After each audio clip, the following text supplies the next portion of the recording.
Can you hear me now? All right, hopefully that fixed the problem. It looked like I didn't have sound for a while, so I just wanted to welcome everybody into the circle today by singing the Cree welcome song, but I also wanted to acknowledge the Blackfoot of Siksika, Kainai, and Pagani, the Sarsitanei from Tsutsuna, and the Stoney Nakoda from Morley, which includes Chiniki, Bears Paw, and Wesley First Nations. And we're also walking in the footsteps of Métis Region 3, which is why I proudly wear my Métis sash to act as that bridge between Indigenous and non-Indigenous people. My apologies for not having sound for the first few minutes. I've been messing around with my settings because I'm going to be doing tech for a Black History Month event coming up on Wednesdays. So if you have an opportunity, go to Storytelling Alberta and we will be on there. There's some really incredible storytellers and a poet and just phenomenal people who are going to be sharing a lot of the history and their experiences here in this land. So I think it's a gift to be able to share and understand like we're all related in this circle. This is why we always sell more relations. And so, yeah, welcome to the circle, everybody. So I wanted to share the Cree welcome song just to welcome everybody in, because it's just such a beautiful way to just open up the space. It's a beautiful way to welcome people in. We sing it in rounds of 3 as opposed to rounds of 4. Rounds of 4, we honor the 4 directions of the medicine wheel. This song we do as well, but we keep the circle open and welcoming so everyone can complete the circle today. Because in a circle, we're all connected. There's no beginning. There's no end. No one is greater or less than anyone else in the circle, just like in the hoop of life. So it teaches us to honor each other for those differences, because if everybody was exactly the same, the world would be incredibly boring and nothing would ever get done. So I wanted to welcome everybody in a good way. And Miasin, which is the Cree welcome song, it teaches us about really welcoming everybody in for all of their gifts, for all of their abilities, for all of their viewpoints, because if you're only seeing one thing, you're not seeing the big picture. And so it's important to bring everybody into the circle, and that's what this song acknowledges. It teaches us not to judge because we don't know what somebody else is going through, but also not to compare ourselves to others because we're not them, and just like they're not us. And so it's really about carving your own path, but appreciating and valuing everyone who's on their path as well. And so Miasin, which is the Cree welcome song, is from the Natahau family from Sturgeon Lake, Cree Nation, which is on the border of Alberta and Saskatchewan. I actually drove through there a few times in the last year, and I really miss traveling up north. I know that sounds weird. I do. I miss traveling up north to teach, just because you get so many different perspectives, and when I'm driving, it's like my zen time. So I listen to audiobooks or I listen to music, and it's just a really good way to just calm and learn and grow and, zone out, so to speak. I have a house of 4 kids, so it's nice to get that silence when I'm on the road. But I thank the Natahau family for keeping this song alive and for keeping the story and the teachings behind the song alive. Because, again, for so many years, we weren't allowed to share our songs or our stories or our traditional medicines or, those traditional teachings or ceremonies. And so we're in a time where we can again, and it's a blessing. And so Miasin really honors that. It honors the lessons that we learn on our path to welcome everyone into the circle. And so Miasin, which is the Cree welcome song, it doesn't just mean welcome, it also means beautiful. So I'm going to slide my chair back.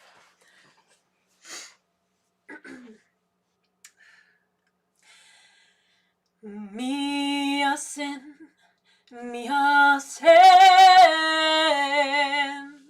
Hasemina, Hasemina,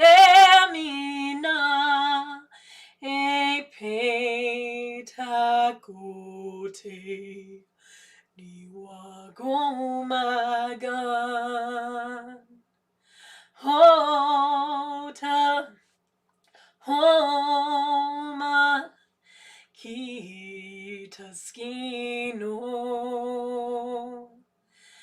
miasin, miasin, hasemina,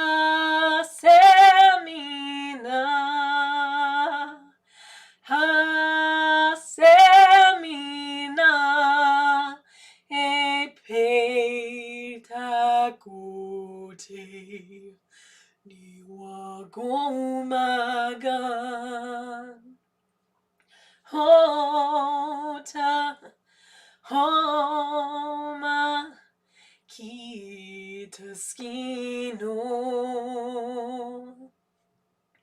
miasen miasen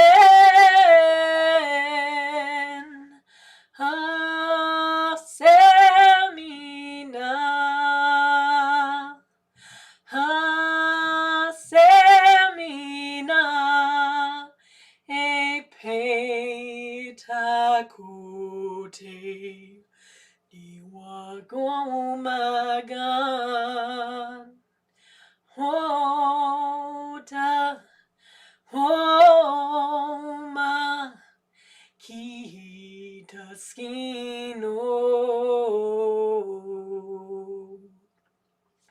Hi, and welcome to the circle today, everybody. So I wanted to start with this much today. I know I didn't really do it last week, but it's always just a nice way. Whoop! Did it work? I've been having some computer issues, so but I wanted to start with this much just because it's a really good way to just ground. And it was such a gift to be able to work in a school last week where I actually got to smudge with the kids.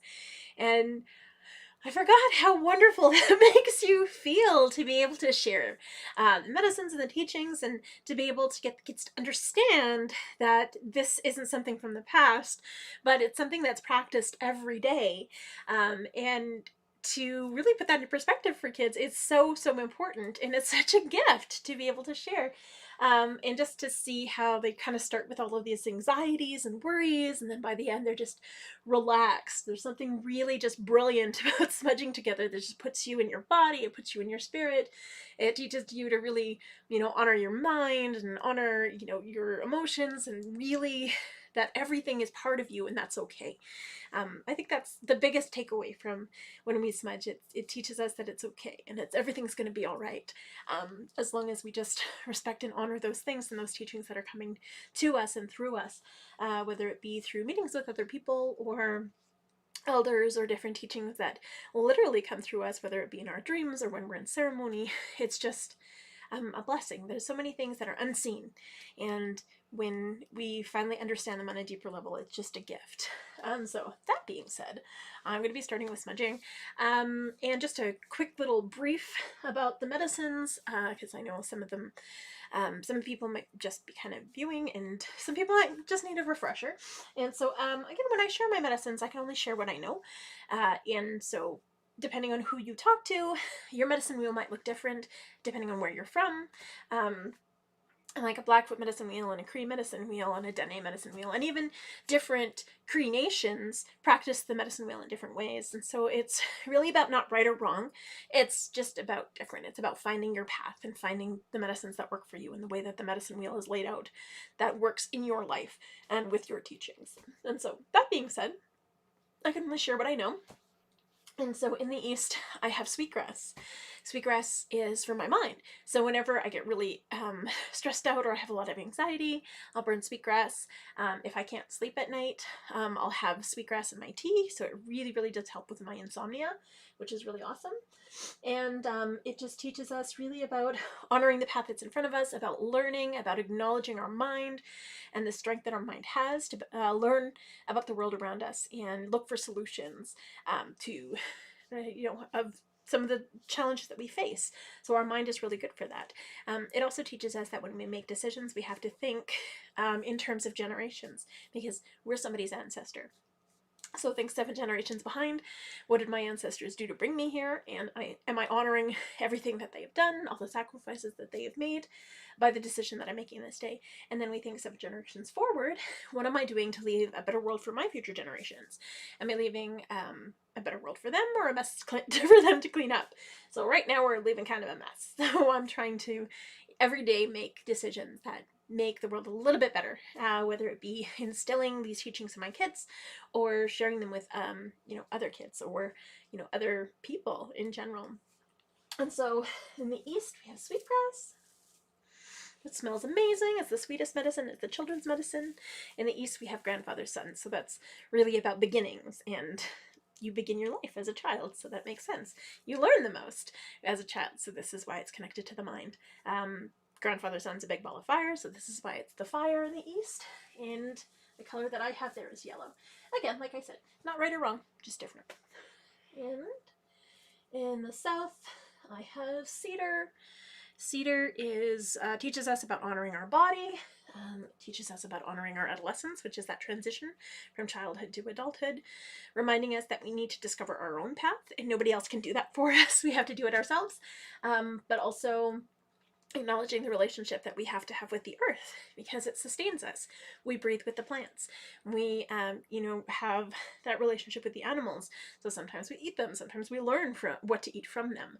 And so it really teaches us about acknowledging the relationship that we have with our body because that's what connects us to the earth. It also teaches us that cedar is there for a reason. It's antibacterial, antifungal, antiviral. It has an antihistamine. It's jam-packed with vitamins and minerals, including vitamin C. So it's really great to have like a cup of preventative medicine. This is what I call it. Cedar tea, maybe once a week. And it's just phenomenal for like maintaining your health.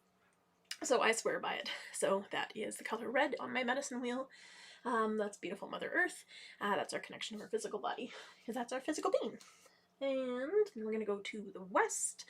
And in the west, we have, whoops, I can't reach. There we go. We have sage, beautiful, beautiful sage. I'm very thankful to all the people who have gifted me sage because I run out. As soon as I pick, I run out.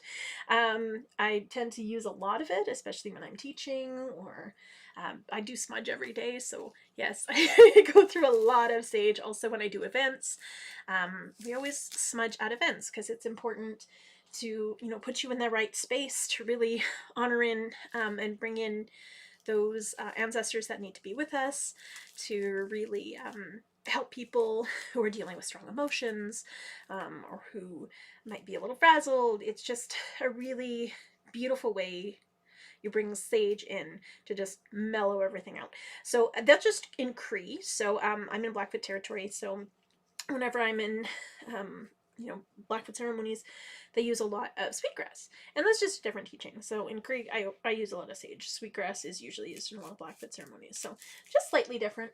Again, not right or wrong, just different. But I'm just pulling it off so we can smudge with it today. Whoop. And that just holds your energy, it holds your intention. So if you're going to give it to someone, leave it on the stem. Again, that's just an OG Cree teaching. Do whatever feels good with your medicines. Oops. So sage is the women's medicine. We have the masculine medicine in the east, the feminine medicine in the west. So that's why it's considered the women's medicine. It's really about honoring our emotions, honoring the water, honoring Grandmother Moon, who kind of guides us. She controls the tides, so this is why she controls the water. It's really about acknowledging our emotions as they come, because they are what drives us together. It builds community. If you didn't have your emotions, we wouldn't have strong relationships or strong families or strong friendships or resilient communities where we take care of each other. So we need we need our emotions, and our society now, I think, doesn't realize the value in emotions, but we need them. We also need the water to survive. And our emotions are liquid. This is why we leak from our face when we're emotional. And so that's in the west. And then that's the fall. Because that's when we harvest everything. So that's when Mother Earth sacrifices all that she's grown over the spring and summer. And then in the north, we have tobacco, which is our spirit medicine. So it's a symbolic medicine. So it teaches us that faith is important. It's not that you use the medicine internally, but you use the medicine to pray. You use it to gift it to someone, to say thank you from your spirit to their spirit. You use it to lay down if you're thinking of someone and you want to lay a prayer for them. It's a physical prayer. It's a way to think of giving things back to the earth. whenever we pick medicines, instead of taking and taking, you always want to give something back. So often we'll give back tobacco, and tobacco is high in phosphorus, potassium, and nitrogen, so it helps plants grow back faster. And it also has an enzyme in it that actually helps keep parasites off of, and like bugs and pests. It's like a natural pesticide, which is why I did an experiment, and I only put it in one side of my garden last year and not the other. And so the side that I put it in thrived, the other one didn't. So this year, tobacco's going all over my garden. And I'm honoring those plants and thanking the earth for growing them. So I don't have a very big garden, but it's a gift. And then, throw that down. But if you are in a ceremony where you actually have to take in the medicines, you will use this instead, which is red willow bark, which is an anti-inflammatory. It's the same thing in aspirin, so it's really good for blood pressure or cholesterol. It's awesome. Yep, it is an antiseptic as well. Actually, most of the medicines are an antiseptic, so who knew? But yeah, I swear by red willow bark. It's really great. Unlike cotton that gets stuck in wounds, which is super gross, this rinses clean. So when I bailed a couple summers ago, when I was up at Noah's Hill, I scraped my knee wide open and I was bleeding everywhere. It was awful, but I had my medicines with me, so I actually just put it on and it stopped the bleeding right away. And then when I got home and I rinsed it, it was really raw, but it rinsed clean, so there was nothing stuck in the wound. And it kept it healthy, and actually I don't even have a scar, so that's pretty wonderful. Somebody asked, do I know where to get good tobacco for the garden? No, just any tobacco. So it's more about the intention that you're throwing in there. So I've used pouch tobacco, I've used natural tobacco, I've even broken up cigarettes that people have gifted. It's really, once you gift it, it changes the energy of it, and the earth will actually neutralize any of the things that aren't good for you. The earth will take those in and neutralize them. So it's kind of a gift. So it's not about the kind or the type or the amount. It's just about the intention that you put in. But yeah, so there's that. That being said, I'm going to smudge today. So when we smudge, there's all 4 directions in the smudge bowl. So the bowl itself represents water, because it's minus a shell, but other people might have other things. Like I have an elder who uses a hollowed out stone. I have another elder that uses a cast iron skillet. So everybody uses something a little different. There's another elder that uses like sand in a box and just puts the charcoal in the middle and puts their medicines on top. So everybody uses something a little different, but it's about what works for you. And for me, it's the shell that resonates with me, as it reminds me of that water and that connection that we have to the water. When we light it on fire, of course, it represents fire. The medicine that goes in the bowl, it represents earth. No matter what medicine it is, as soon as it goes in the bowl, it comes from the earth and it goes back into the earth once it turns into ash. And then the smoke going up represents air, which is our spirit, its creator, right? And so that's what's in the north. And it's also connected to the winter. So I'm going to light that. I don't know where my lighter is, or my matches, sorry. I know I have them. Oh, got them. Sorry, because I brought all my stuff with me to see a school last week, everything's kind of all over the place, but I'm slowly but surely piecing my room back together. Again, no right or wrong way to smudge, it's whatever feels good to you. Got an extra one in here. Notice I fan it with my hand. I never blow on it because our breath is our life and our life is precious and we don't want to waste that for anybody. Nope. A couple runaway pieces of sage there. And you'll notice I fan it with my hand. And so the first thing I do, oh, I wasn't even wearing jewelry today, but usually the first thing I do is I take off my jewelry because metal holds energy and we want to get rid of anything that we don't need. I wash my hands, so anything that I'm carrying, I get rid of.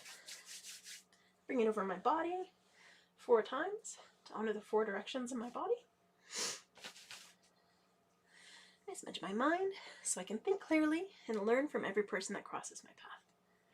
Also, so that I can remember to be open-minded and never rigid with my thinking, because if you're rigid with your thinking, you can never learn. I'm actually going to go this way so I face the computer, so you'll still see the smoke. I'm going to smudge my ears so I can be open to hear all of the messages that Creator sends me.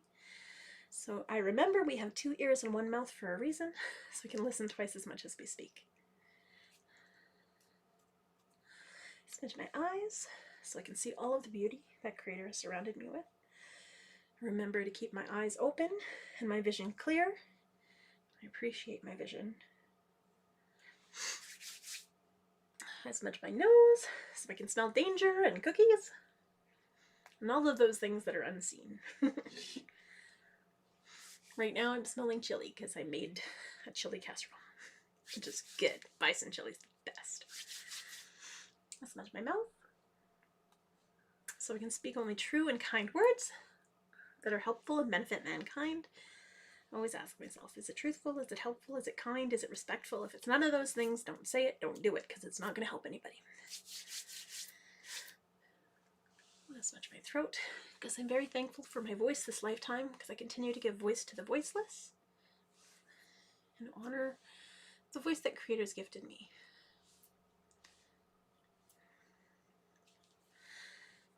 I smudge my lungs so I breathe good, clean air to remind myself that we all share a sacred breath, and it's a gift. I smudge my heart so I can remember to be kind and compassionate and show unconditional love to all of those people that cross my path, my family, my friends,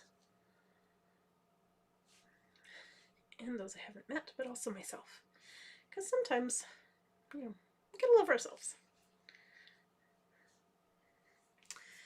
I'm going to smudge my stomach so all of the food that I eat this day will nourish my body. I'm very thankful to have food in abundance. And so sending all of that abundance around the world.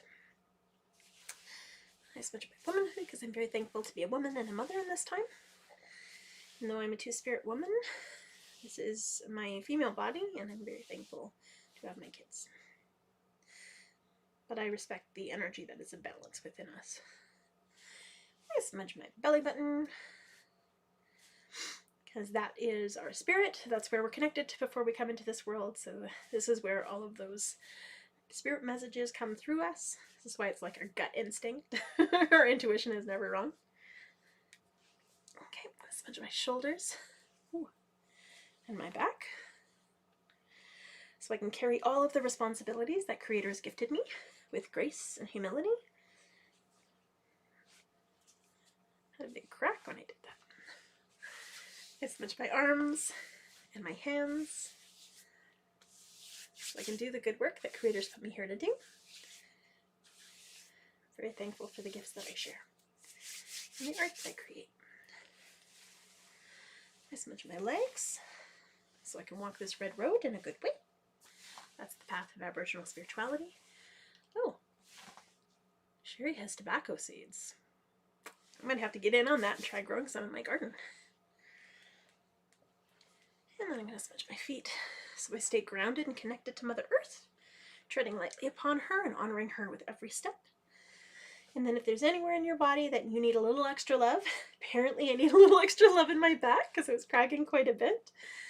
My shoulder.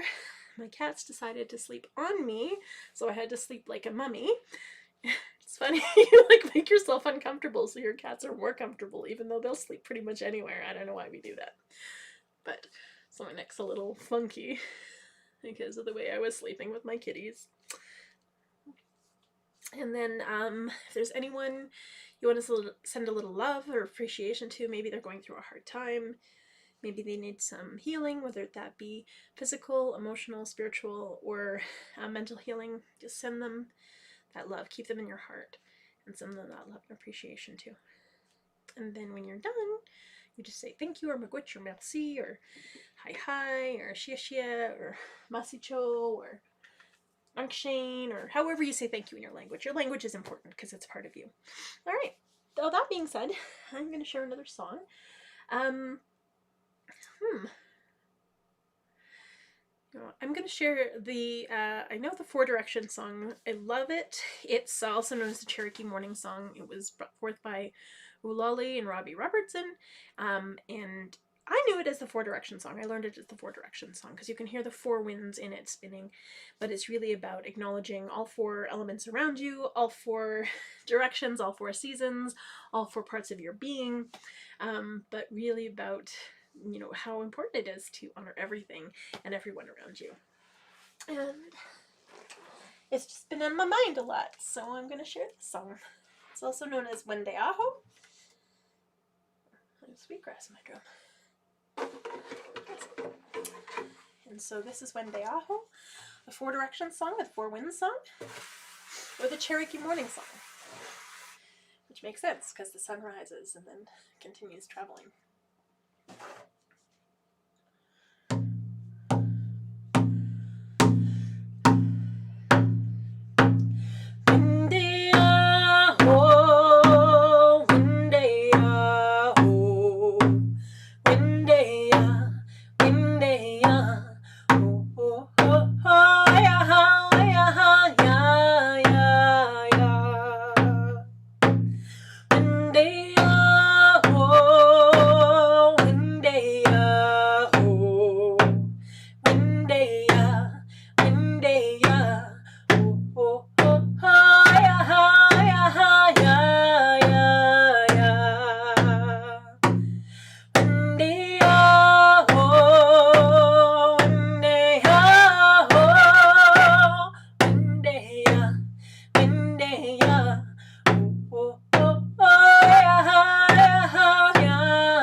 I wanted to share the water song too. That's been in my head a lot too. But this is an Anishinaabe song. The other song was Cree. They're Cherokee. So this song reminds us about really acknowledging the water, acknowledging the power and the strength of water, also that gentleness of water, which is like our emotions. And so I remember me and my cousins were at a family reunion, like we do every few years, and we were, you know, somebody was singing this song and we're like, oh, I know this song. And so I called it the rain song, and my cousin's like, no, like it's not the rain song. I'm like, yes it is, because you can hear the thunder and the lightning and the rain coming down. She's like, no, you're wrong, it's the river song, because you can hear the river flowing and you can hear it hitting rapids and you can hear it hitting like a huge waterfall. And then my other cousin piped in, who's been living in Vancouver, and that's where she learned it. And she's like, no, it's the ocean song. You can hear the ocean rocking back and forth, and hearing like the waves crashing, and how that ebb and flow and the tides pulling in and out. And so we're arguing about what the song's called. And so my auntie comes up behind us and she's like, what's wrong with you girls? It's the water song. And we're like, oh, I guess we were all correct. So yes, this is the water song. And in it you can hear, whether it be the ocean or whether it be the river, or whether it be that rainstorm, but you can hear that building of that water, how it gets stronger and stronger and stronger, and then eventually just calms down. And it teaches us, like anything in life, you know, it will build and build and build, but how our emotions are like that too. You have to be able to honor the emotions as they come. Because if we were all, you know, feeling the same way, exactly the same way all the time, if we were happy all the time, we wouldn't appreciate it. We would, you know, not know that we were happy because we would feel the same way all the time.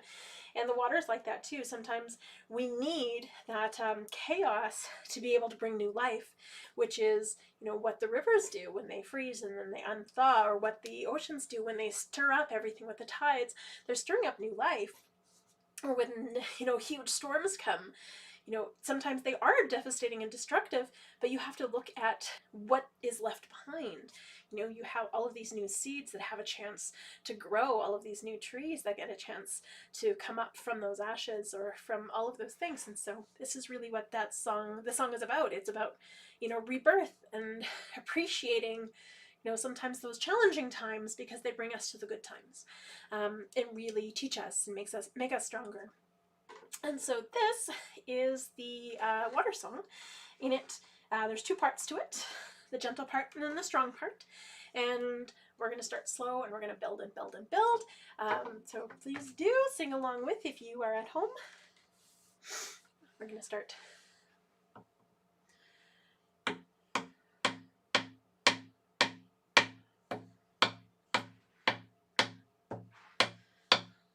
Wishita do ya, do ya, do ya. Wishita do ya day. Wishita do ya, do ya, do ya.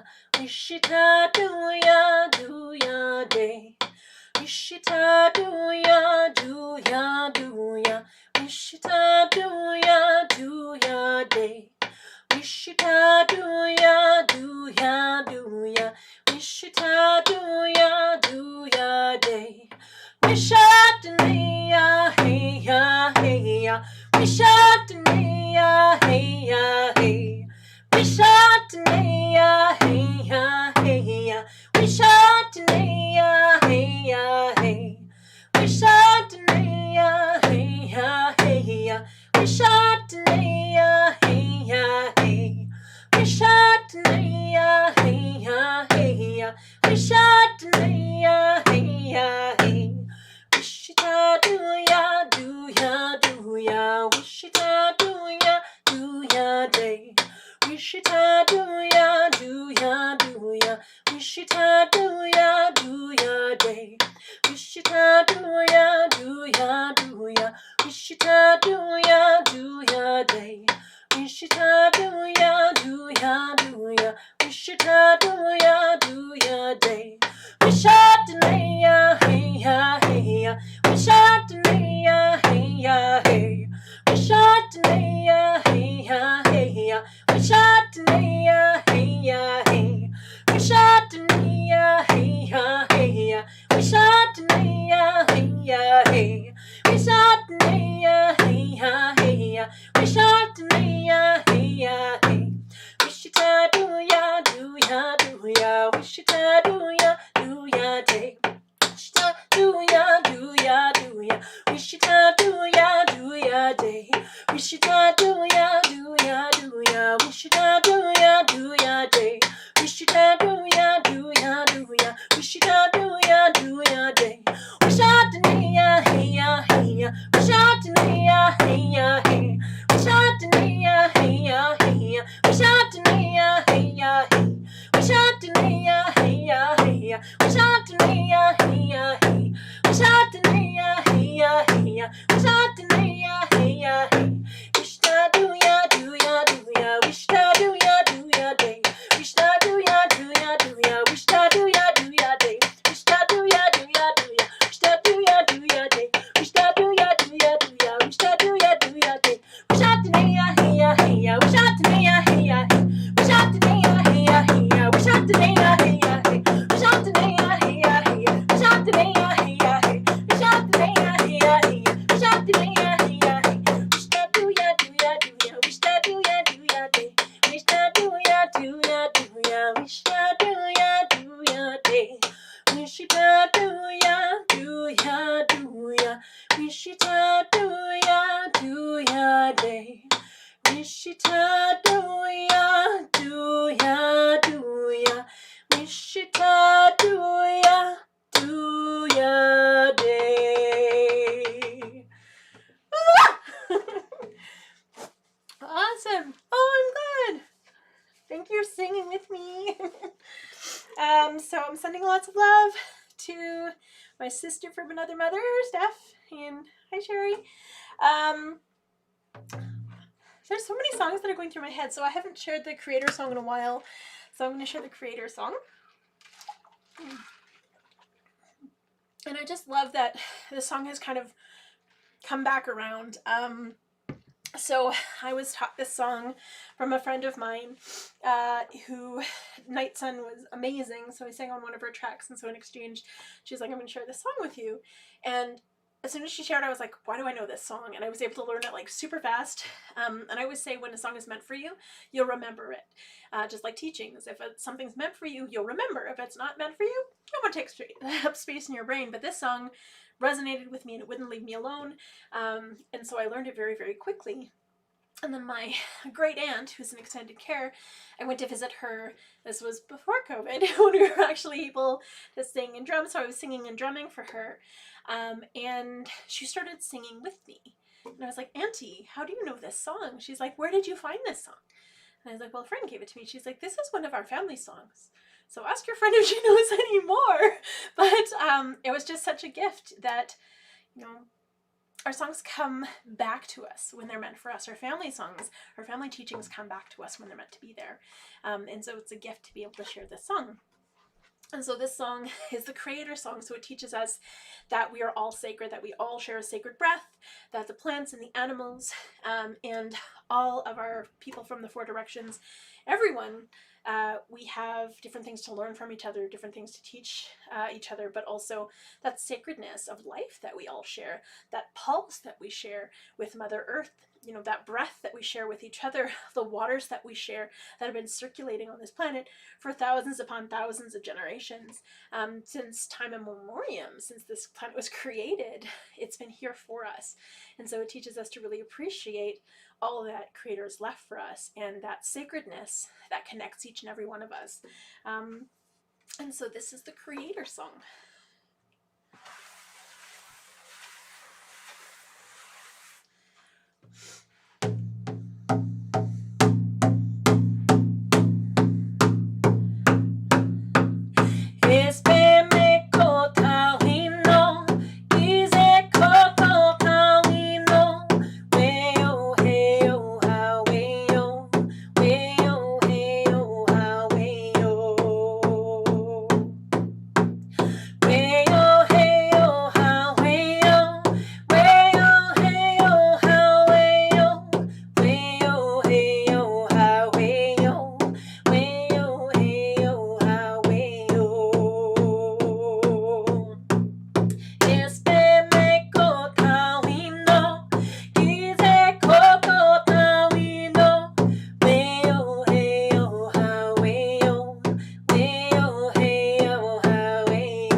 I do love that song.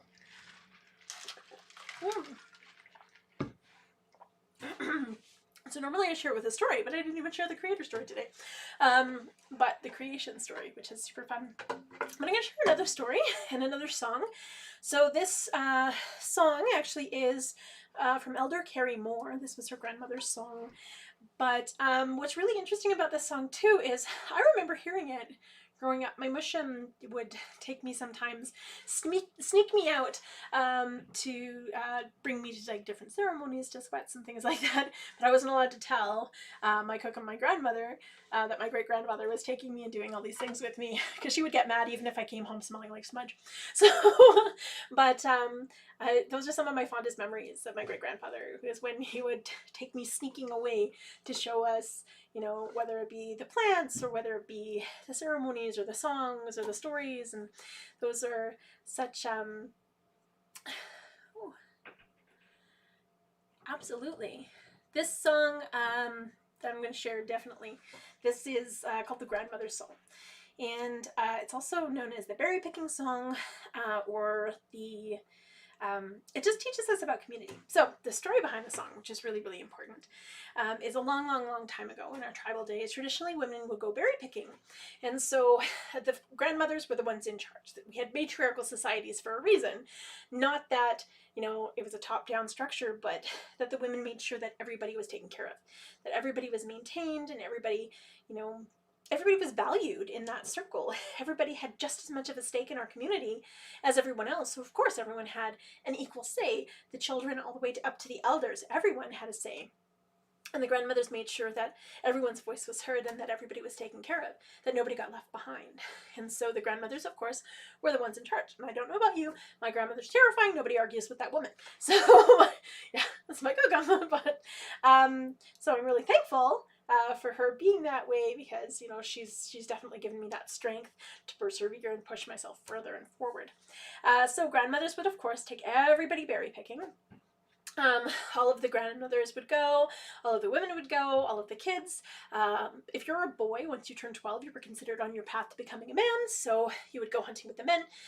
If you were a two-spirit person, you would go do both. You would learn the teachings of berry picking, but you would also learn the teachings of hunting, because you had to be able to fill in those gaps. As a two-spirit person, it was a gift, because you were able to fill in those places that you were needed. And you also carried a different significance, a different ceremonial significance. And we're starting to see a lot of that come back. So it's a blessing to be able to be in the times that we're in now, where a lot of that is coming back. But of course, all of the kids and the moms and the aunties and everyone would go berry picking. Any of the elders that were too old to go hunting, they would of course stay behind, and they were sharing all of these wonderful stories with the little ones. And so the grandmothers, of course, would sit at the biggest bush sharing stories, but for the most part they would be watching the babies.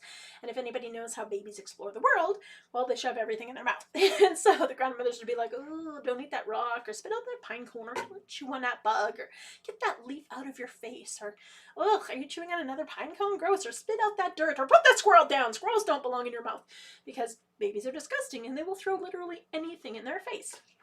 Then of course the littler kids would be running around eating a lot of berries. They'd be listening to the wonderful stories of their elders. Kids under the age of 5 were generally sticky, and that hasn't changed in thousands of years. Kids under the age of 5, generally sticky. The older kids would be running around, some of them listening to the stories, but they would be climbing trees and skipping stones and playing tag and shooting bow and arrows to practice, hopefully not at each other because that's super unsafe. But, you know, playing, because that's how you explore the world as a kid, is by play. And so they were having a great time. The teenage girls, they were really not picking as many berries as they should be, because they'd be too busy talking about their crushes. Like, oh my gosh. Did you see that guy's moccasins? He is like so super cute. Yeah, that hasn't changed in thousands of generations. Then of course the mums and the aunties would be the ones picking all of the berries for the nation for the year. Because like I said, in thousands of generations, not a lot has changed. And so as everybody would get scattered to the 4 directions, when it was time to go, the grandmothers would call out, but they wouldn't say, yo, where you at? Because that would be ridiculous and totally not relevant to the era. But they would call out using this voice, and as soon as you heard that voice, you knew exactly who was calling you. You knew that was your grandmother calling you. And so I would hear, be like, oh, well, that's my Coco. I should probably call back. And so I'd call, she'd be like, oh, there's Chantal. I know she's over there. And then I would hear, all right, there's my son Lyndon. I know he's over there playing video games. That's actually what he just made a sound of. And then I'd hear, all right, there's my sister from another mother, Yvonne. And then I'd hear, all right, there's my sister Steph. And so you would hear all of these voices and you would know exactly where everybody was and that it was time to come home. But you could also tell in people's voices if they were okay or not. We can still hear that in people's voices today. That hasn't gone away. This is why it's important to keep talking to each other. And this was really also important because in times of war, you would have a safe camp, but you wouldn't just go and walk in and be like, hey, is everybody okay? Because you didn't know, right? You didn't know if it was safe. You didn't know if the camp was compromised. You didn't know if you were being followed. And so you would wait. You would wait until silence fell and until darkness fell. And then you would call out. And then I would hear, all right, there's my friend Ashlyn. I know she's over there. And then I would hear, there's Stephanie again. And then I would hear, who. There's my Auntie Georgie. I know she's over there. Then I would hear my cousin Megan over there. And so as you would hear these voices, you would know exactly where everybody was and that it was safe to come home. Now we don't use our voices like we used to. I mean, I do because I'm a crazy person. I use mine everywhere. I use mine at Walmart. I use mine at the grocery store because it's the best way to find our kids. I use mine at rallies all the time or at marches because it's the best way to find me. And so if I'm at a store and it's time to go and I'm tired of looking for my kids, I will call out. And then I will hear, there's Lyndon, usually in the electronics section. Again, he likes video games. And then I'll hear, Mom, could you just not? You're embarrassing me. I'm like, okay, there's my son Cloud, usually in the deli, but I find him every time. And then I'll hear shuffling behind me, and then, could you just not? Where the girls have found me. So, but I find them every time, so it works. And also it's just our way to let go of who we are. It feels phenomenal when we find our voice and we just want to use it all the time because it's a piece of us. It's a part of us. It's the way that we communicate with our ancestors and the way that we communicate with our spirit. And so it's a gift to be able to share. And so, this song honors that. It honors the song that I shared with you. It's honoring, finding our voices, connecting to our ancestors, connecting to our grandmothers, but also connecting to community in a meaningful way. So it's also, I call it the shout out song because you get to shout out. And so it's usually a call and response, but I'm going to just sing it twice all the way through. So, because of course, it's awkward when we're online and be like, hey, call and response, guys. But so we sing it in rounds 4, of course. But the third round, that's the part of the story where they're actually looking for their safe camp, so we get quiet. And then the 4th round, we found each other, so we're going to celebrate and get loud. And then at the end, we're going to do a fast drum beat. It's called a prayer beat or an honor beat. And we're going to let out our voice. And you're going to scare your neighbors. If you're doing it with me, it's going to be great. So this is that grandmother song, or the berry picking song.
for my sister Stephanie.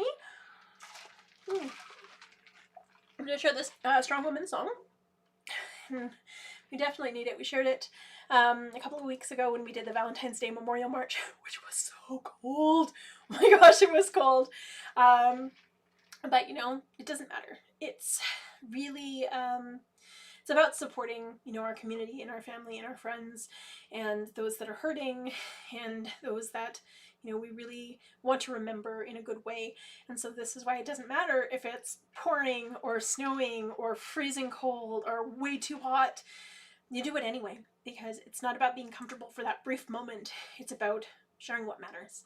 And so this is the Strong Woman song, which is also known as the Turtle Song, but it's really about honoring those strong women in our life that hold up our community, honoring our beautiful Mother Earth, honoring the voices that lift us up. And so when I sing it, I start low and then I get a little higher each time, and that's that transcendence. It's about us rising above all of our challenges as a community, coming together as a community to be able to do that as strong women.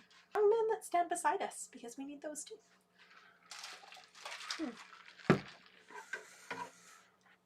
And I do it as a heartbeat, because that's that women's beat or that honor beat. That's that heartbeat of Mother Earth.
Awesome.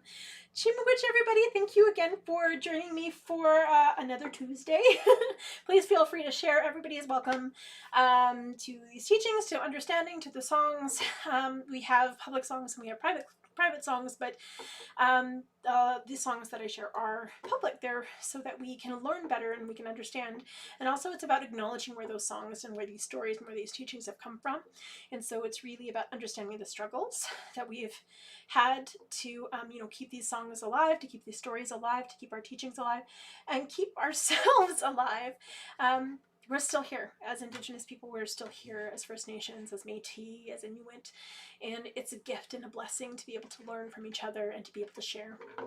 And so, that being said, I'm going to share the closing song, which is actually today I'm going to share the Thunderbird Song, just to send you on your path for the week, to really honor that sometimes we have a rocky road ahead of us, but it's the teachings that we learn along our path that really make us stronger. The Thunderbird will give us challenges if we're not paying attention, if we're not listening to our internal Thunderbird. We'll keep getting challenges before we actually get kicked onto the right path. And so it teaches us that everything does happen for a reason, and to really honor all of the blessings and the teachings, no matter how hard and challenging they have been, they're going to put us where we need to be.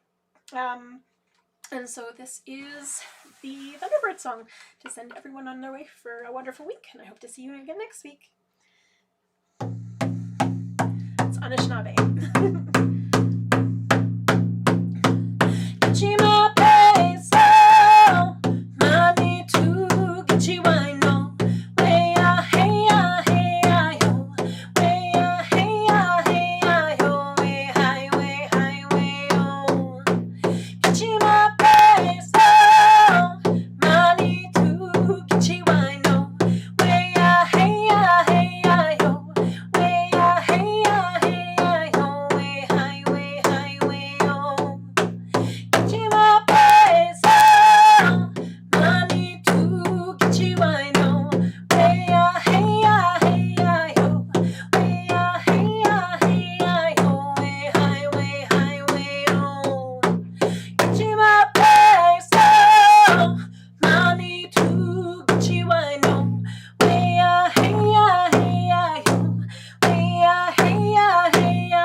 Everyone, hi, thank you so much.